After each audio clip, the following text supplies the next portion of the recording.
Le gouvernement de la Guinée équatoriale a officialisé le lundi 23 mars un accord de financement pour le projet gazier d'Aseng, identifié dans le bloc 1. Présidé par le vice-président Nguema Obiang Mangay, la cérémonie de signature a réuni l'entreprise publique G-Pétrole, des ministères clés et des entreprises internationales comme Chevron, ConocoPhillips, Glencore et Gunvor. Cet accord marque une nouvelle étape dans le fonctionnement du rôle du pays dans le secteur énergétique régional.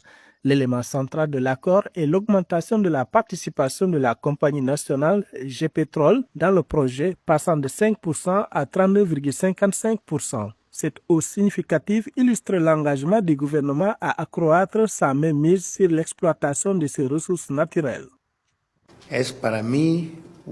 C'est pour moi un grand honneur de vous parler, de m'adresser à vous en ce moment spécial pour le futur énergétique de la République de Guinée équatoriale.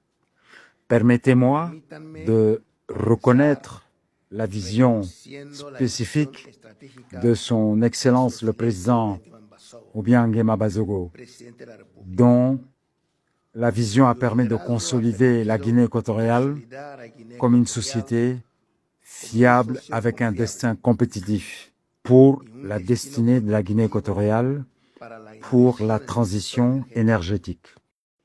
Avec la mise en œuvre de cet accord, le pays prend des mesures pour atteindre l'objectif de transformer ses ressources naturelles en une source durable de revenus et de développement, consolidant ainsi sa position comme l'un des acteurs importants du secteur énergétique dans la sous-région.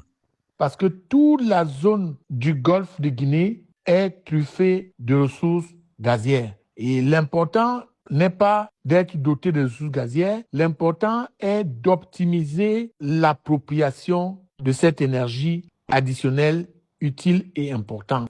L'économie de la Guinée équatoriale repose essentiellement sur le secteur des hydrocarbures, pétrole et gaz naturel. En 2025, ce secteur représentait une part majeure de l'activité économique, contribuant à plus de 85% du produit intérieur brut. Les hydrocarbures génèrent également la quasi-totalité des recettes d'exportation du pays, soit près de 95%. Cette forte dépendance, source de richesse, expose néanmoins l'économie nationale à une extrême volatilité des prix mondiaux.